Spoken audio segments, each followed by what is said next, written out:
ನೋಡಿ, ಇವತ್ತು ಕರ್ನಾಟಕ ರಾಜ್ಯದಲ್ಲಿ ಇಡೀ ಕರ್ನಾಟಕ ರಾಜ್ಯದ ಮಹಿಳೆಯರನ್ನು ನಾನು ಪ್ರತಿನಿಧಿಸ್ತೀನಿ. ಒಬ್ಬ ಮಹಿಳಾ ಮಂತ್ರಿಯಾಗಿದ್ದೀನಿ. ಯಾವುದೇ ವಿಚಾರವನ್ನು ಮಾತನಾಡಬೇಕಾದ್ರೆ ನಾಲಿಗೆ ಮೇಲೆ ಹಿಡ್ತಾ ಇರಬೇಕು. ಮಾತನಾಡೋದು ಅಂತಂದರೆ ಈ ರೀತಿ ಅಲ್ಲ. ದೇಶದ ಸಂಸ್ಕೃತಿ.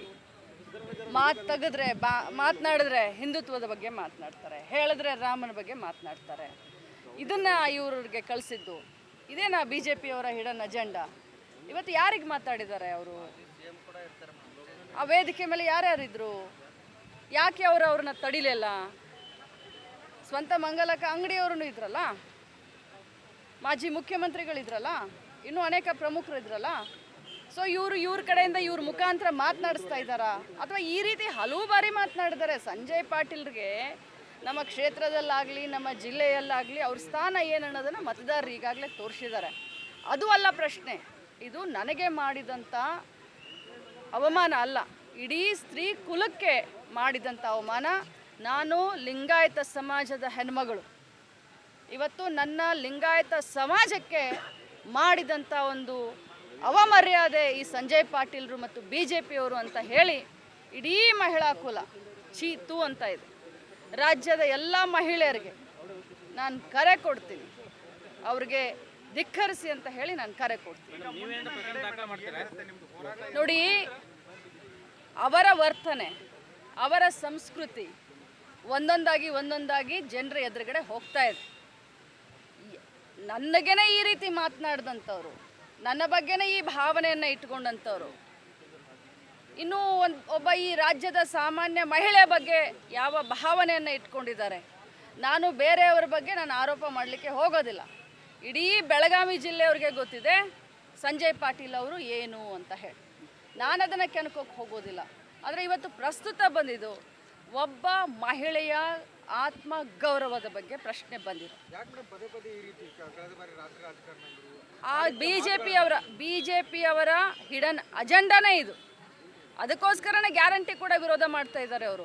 BJPಯವರು ಮಹಿಳೆಯರ ಸಬಲೀಕರಣದ ವಿರೋಧಿಗಳು, ಮಹಿಳಾ ಅಭಿವೃದ್ಧಿಯ ವಿರೋಧಿಗಳವರು. ಬಾಯಿ ಸುಮ್ಮನೆ ಮಾತಾಡೋದು ರಾಮನ ಹೆಸರನ್ನು ತೆಗೆದುಕೊಂಡು. ಇವತ್ತು ರಾಮರಾಜ್ಯದ ಪರಿಕಲ್ಪನೆ ಇಲ್ಲ ಅವರಿಗೆ. ಮಹಿಳೆಯರ ತೇಜೋವಧೆ ಮಾಡೋದೇ ಅವರ ಹಿಡನ್ ಅಜೆಂಡಾ.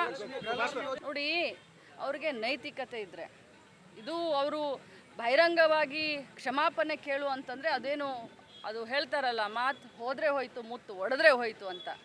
ಇಡೀ ರಾಜ್ಯದಲ್ಲಿ ಅವರ ಒಂದು ಏನು ಮನಸ್ಥಿತಿ ಅನ್ನೋದನ್ನು ರಾಜ್ಯದ ಮತದಾರರು ಈಗಾಗಲೇ ಗಮನಿಸಿದ್ದಾರೆ. ಅವ್ರದ್ದು ಒಂದೇ ಒಂದು ಸುಳ್ಳು ಹೇಳೋದು, ಜನರನ್ನು ದಿಶಾಭೂಲ್ ಮಾಡೋದು, ಲೀಡರ್ಗಳ ಇಮೇಜನ್ನು ಟರ್ನಿಷ್ ಮಾಡೋದು. ಈ ಒಂದು ಅಜೆಂಡಾ ಬಿಟ್ಟು ಅವ್ರ ಹತ್ರ ಬೇರೆ ವಿಷಯಗಳೇ ಇಲ್ಲ. ಅಭಿವೃದ್ಧಿ ಬಗ್ಗೆ ಮಾತನಾಡಿ ಅಂತಂದರೆ ಒಂದು ಶಬ್ದ ಕೂಡ ಈ ನಾಯಕರು ಅಭಿವೃದ್ಧಿ ಬಗ್ಗೆ ಮಾತನಾಡೋದಿಲ್ಲ. ಈ ಅಭಿವೃದ್ಧಿ ಮಾಡಿದ್ದೀವಿ ಅಂತ ಹೇಳೋದಿಲ್ಲ. ಮಾತನಾಡು ಅಂತಂದರೆ ಬರೀ ಈ ರೀತಿ ಮಾತನಾಡ್ತಾರೆ. ನೋಡಿ, ಸಮಾಜ ನನ್ನ ಜೊತೆ ಇದೆ, ಸಮುದಾಯಗಳು ನನ್ನ ಜೊತೆ ಇದ್ದಾವೆ, ಮತದಾರ ಪ್ರಭುಗಳು ನನ್ನ ಜೊತೆ ಇದ್ದಾರೆ, ಇಡೀ ಕಾಂಗ್ರೆಸ್ ಪಕ್ಷದ ಲೀಡರ್ಗಳು ನಮ್ಮ ಜೊತೆ ಇದ್ದಾರೆ. ಇಂಥ ಸಂದರ್ಭದಲ್ಲಿ ಅವರೇನಾದರೂ ಸಹಿಸ್ಕೊಳ್ಳಿ, ಅವರೇನಾದರೂ ಊರ್ಕೊಳ್ಳಿ, ಅದ್ರ ಬಗ್ಗೆ ನಮಗೆ ಲಕ್ಷ್ಯ ಇಲ್ಲ. ಬರೀ ಚಿಕ್ಕೋಡಿ ಮತ್ತು ಬೆಳಗಾವಿ ಪಾರ್ಲಿಮೆಂಟ್ನ ಕಾಂಗ್ರೆಸ್ ಗೆಲ್ಲುವಷ್ಟು ನಾವು ಪ್ರಯತ್ನ ಮಾಡ್ತೀವಿ. ನೋಡಿ, ಅದ್ರ ಬಗ್ಗೆ ನಾನು ಹೇಳಲ್ಲ. ಅವರೆಲ್ಲ ಹಗಲ್ಗನಸು ಕಾಣ್ತಾ ಇದ್ದಾರೆ.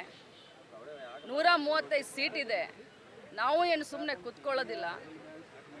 ಈ ರಾಜ್ಯದ ಮಹಾಜನತೆ ಇವತ್ತು ಅಭೂತಪೂರ್ಣವಾದಂಥ ಒಂದು ಸಹಕಾರವನ್ನು 135 ಸೀಟ್ಗಳನ್ನು ಕೊಡೋದ್ರ ಮೂಲಕ ತಕ್ಕ ಶಾಸ್ತಿ ಮಾಡಿದ್ದಾರೆ. ಇಲೆಕ್ಷನ್ ಮುಗಿಲಿ, ನಿರಾಣಿ ಅನ್ನನವ್ರ ಬಗ್ಗೆ ಮಾತಾಡ್ತೀನಿ, ಬಹಳಷ್ಟು ಇದೆ, ಮಾತಾಡ್ತೀನಿ ಅದ್ರ ಬಗ್ಗೆ. ಇಲೆಕ್ಷನ್ ಮುಗಿಲಿ, ಖಂಡಿತ ಮಾತಾಡ್ತೀನಿ. ನೋಡಿ, ಈಗಾಗಲೇ ಸಮಾಜ ಅದಕ್ಕೆ ಉತ್ತರ ಕೊಟ್ಟಿದೆ. ಭಾಳ ಸೂಕ್ಷ್ಮ ಸಮಾಚಾರ, ಭಾಳ ಸೂಕ್ಷ್ಮ ವಿಚಾರಗಳಿವು. ಇಲೆಕ್ಷನ್ ಮುಗಿಲಿ, ಭಾಳಷ್ಟು ವಿಚಾರಗಳನ್ನು ತಮ್ಮ ಎದುರುಗಡೆ ಬಂದು ಮಾತನಾಡ್ತಾರೆ. ಕುಮಾರಸ್ವಾಮಿ ಅನ್ನನವ್ರಿಗೆ ಇಷ್ಟೇ ಹೇಳಲಿಕ್ಕೆ ಬಯಸ್ತೇನೆ, ಈ ರಾಜ್ಯದ ಒಬ್ಬ ಮಹಿಳಾ ಮಂತ್ರಿಯಾಗಿ ಯಾವ ಹಳ್ಳಿಯ ಹೆಣ್ಣುಮಗಳು ದಾರಿ ತಪ್ಪಿದ್ದಾಳೆ ಅನ್ನೋದನ್ನು ಸ್ಪಷ್ಟಪಡಿಸ್ಬೇಕು.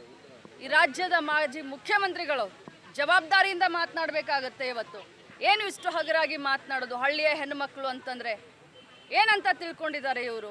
ಇಡೀ ರಾಜ್ಯದ ಮಹಿಳೆಯರು ಇವ್ರ ಎದುರುಗಡೆ ಇವತ್ತು ಕೂತ್ಕೊಳ್ತಾರೆ. ನಾನು ಎಲ್ಲರಿಗೂ ಹೇಳಲಿಕ್ಕೆ ಬಯಸ್ತೇನೆ, ಮಹಿಳಾ ಶಕ್ತಿ ಅಂದ್ರೇನು, ಸ್ತ್ರೀ ಶಕ್ತಿ ಅಂದ್ರೇನು, ಸ್ತ್ರೀ ಕುಲದ ಗೌರವ ಅಂದ್ರೇನು ಅನ್ನೋದನ್ನ ಈ ಕುಮಾರಸ್ವಾಮಿ ಅವರಿಗೆ, ಈ BJP ಅವರಿಗೆ ತೋರಿಸ್ಕೊಡಿ ಅಂತ ಕೇಳಲಿಕ್ಕೆ ಬಯಸ್ತೇನೆ. ಗೃಹಲಕ್ಷ್ಮಿಯ ಯೋಜನೆಯನ್ನ 2,000 ರೂಪಾಯಿ ಇರ್ಬೋದು, ಶಕ್ತಿ ಯೋಜನೆ ಇರ್ಬೋದು, ಅನ್ನಭಾಗ್ಯ ಇರ್ಬೋದು, ಮಹಿಳಾ ಕುಲಕ್ಕೆ ಸ್ತ್ರೀ ಸಬಲೀಕರಣಕ್ಕೆ ಮಾಡಿದಂಥ ಕಾಂಗ್ರೆಸ್ ಪಕ್ಷದ ಜನಪ್ರಿಯ ಯೋಜನೆಗಳು ಯಾವ ಸ್ವಾರ್ಥಕ್ಕಾಗಿ ಮಾಡಲಿಲ್ಲ. ಇವತ್ತು ಇಡೀ ಸ್ತ್ರೀ ಕುಲ ಕಾಂಗ್ರೆಸ್ ಪಕ್ಷಕ್ಕೆ ಆಶೀರ್ವಾದ ಮಾಡ್ತಾ ಇದೆ. ಅದನ್ನು ನೋಡಿ ಇವ್ರಿಗೆ ನೋಡಿ. ಪ್ರಹ್ಲಾದ್ ಜೋಶಿ ಅವರು ಹಿರಿಯರು, ಅಣ್ಣನವ್ರಿಗೆ ಒಂದು ಮಾತನ್ನು ಹೇಳಲಿಕ್ಕೆ ಬಯಸ್ತೇನೆ. ನಿಮ್ಮ ಥರ ಕೋಳಿ ಕೂಗಿದ್ರೇ ಬೆಳಕಾಗುತ್ತೆ ಅಂತ ಟಾಮ್ ಹೊಡೆಯುವಂಥವ್ರು ಕಾಂಗ್ರೆಸ್ ಪಕ್ಷದವರಲ್ಲ. ಇವತ್ತು ನೀವು ಉತ್ತರ ಕೊಡಬೇಕಾಗತ್ತೆ ಸಮಾಜಕ್ಕೆ. 2,000 ರೂಪಾಯಿ ನಿಮಗೆ ಮಹಿಳೆಯರಿಗೆ ಕೊಡೋದು ನಿಮಗೆ ಬಹಳಷ್ಟು ಕ್ಷುಲ್ಲಕ ಅನಿಸ್ತಾ ಇದೆ. ನೀವು ಮಹಿಳೆಯರನ್ನ ಆ ರೀತಿ ನೋಡ್ತಾ ಇದ್ದೀರಾ. ನೀವು ಹೇಳ್ತೀರಾ ಅದಾನಿಯವರಾಗಲಿ ಅಂಬಾನಿಯವರಾಗಲಿ ನಿಮಗೆ AC ರೂಮ್ನಲ್ಲಿ ಕೂತ್ಕೊಂಡು ನೀವು ಏನು ಬಿಸ್ನೆಸ್ಗಳನ್ನ ಮಾಡ್ತೀರಾ ಅದಕ್ಕೆ ನಿಮಗೆಲ್ಲ ಓಕೆ. 2,000 ರೂಪಾಯಿಯನ್ನು ಬಿಸಿಲಲ್ಲಿ ಮಳೆಯಲ್ಲಿ ಚಳಿಯಲ್ಲಿ ಇದ್ದಂಥ ಒಬ್ಬ ಮಹಿಳಾ ಸಬಲೀಕರಣಕ್ಕೆ ಕೊಟ್ಟರೆ ನಿಮ್ಗೆ ಇಷ್ಟೊಂದು ಸಂಕಟ ಆಗ್ತಾ ಇದೆ ಅಂತಂದರೆ